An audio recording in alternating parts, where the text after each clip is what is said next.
کیونکہ رسول اللہ صلی اللہ علیہ وسلم کہاں سے ہیں بھائی؟ مکہ سے. مکہ میں کوئی ایگریکلچر نہیں ہے. اس سے یہ بھی پتہ چلتا ہے کہ نبی خدا نہیں ہوتا، نبی انسان ہوتا ہے. ٹھیک ہے، اور وہ انسانی جو ہیومن نالج ہے نا، وہ جو انسان کو ایکوائر کرنا ہے، وہ نالج ایکسپیریمنٹ سے آتا ہے. تو آپ کو پتہ ہے میڈیکل سائنس اس بات کو جانتی ہے کہ ایک پوائزن ایک بندے کو 4 سال 3 سال پہلے دیا جائے اور وہ پوائزن جو ہے جناب وہ تو جسم سے نکل گیا ہوتا ہے. اب وہ دوبارہ پوائزن کہاں سے واپس آئے گا؟ ٹھیک ہے نا، یہ تو اس کا کوئی اس سے لینا دینا ہی نہیں ہے. اور دوسری بات یہ، سب سے بڑی بات یہ کہ یہ جو اس نے بات کی نا ڈیوڈ ووڈ نے، تو اس لیے یہ جو حملہ کرنے کی کوشش کر رہے ہیں نا رسول اللہ صلی اللہ علیہ وسلم پہ کہ انہوں نے کہا تھا یہ جی زہر مجھے مار رہا ہے. او بھائی، رسول اللہ صلی اللہ علیہ وسلم کو اس کو بخار آ رہا تھا بہت زیادہ. جب ایک بندے کو فیور ہو رہا ہے، ایک بندے کو فیور ہے، تو وہ کچھ بھی کہہ سکتا ہے. یار استغفر اللہ استغفر اللہ، کہاں نبی کہاں ہم جیسوں کو کوئی چھوٹا سا بخار آ جائے، کانٹا چبھ جائے، کوئی تکلیف ہو، تو ہم فوراً کہتے ہیں یار یہ اس وجہ سے نہ ہوا ہو، یہ فلاں چیز سے نہ ہوا ہو. ایک انسان ہے نا، انسانی فطرت ہے، this is human nature, that's all what it is. تو اس پاگل آدمی نے اپنی طرف سے بڑی سائنس لگائی کہ اس نے وہ ایک جا کے نا حدیث ڈھونڈی، اور وہ حدیث کہاں ہے؟ رسول اللہ صلی اللہ علیہ وسلم کی زندگی کے آخری سال میں، آخری دنوں میں، جو وفات سے پہلے. وہ وہاں سے بات پکڑی اور قرآن سے اس کو ملا رہا ہے، جو کہ بات اتری تھی 22 سال پہلے، 22 سال پرانی بات، جو اور اس ریولیشن کا اس سے کوئی لینا دینا نہیں. اس ریولیشن میں بات لوگوں کے لیے یہ ہو رہی تھی، کافر کوئی اس کو کہتا تھا یہ شاعری ہے، کوئی کہتا تھا نہیں یہ میجک ہے، وچ کرافٹ ہے، یہ کاہنہ ہے، فلانا کاہن ہے.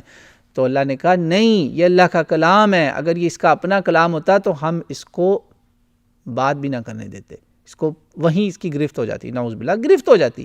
تو ہوئی تو نہیں نا بھائی، 20 سال گرفت نہیں ہونی تھی. تم اب آئے ہو، قرآن پورا ہونے کے بعد اللہ کو یاد آیا.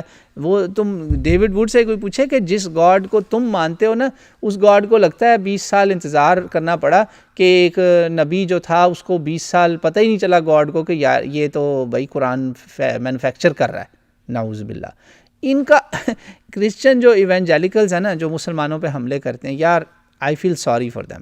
یہ اتنا غلط کرتے ہیں نا کہ ان کا اپنا بندہ پوچھتا ہے یار تم لوگوں کو تو لگتا ہے تم گاڈ کو بھی نہیں مانتے، تم سے تو اچھے ایتھیسٹ ہیں. اور آپ کو پتہ ہے بہت بڑی ایتھیسٹ کی تعداد ایکس کرسچن ہے، not x Muslim. Majority is x Christian. انہی حرکتوں کی وجہ سے وہ کہتے ہیں یار ہمیں تو یہ نہیں سمجھ آ رہی تھی کہ گاڈ کون ہے.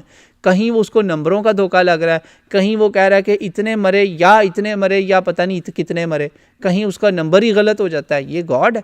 تو تم نے وہی اپنی جو اسٹوپڈ انڈرسٹینڈنگ آف گاڈ تھی نا، جو تمہاری ٹوسٹڈ ڈیوینٹ مس گائیڈڈ انڈرسٹینڈنگ، وہ تم نے قرآن پہ لگائی کہ وہ بات جو 20 سال پہلے اللہ کہہ رہا ہے کہ مکے والوں سن لو، اور ساری دنیا والوں کے، اگر یہ اپنے پاس سے کچھ کہہ رہے ہوتے تو ہم اس کو فوراً پکڑ لیتے.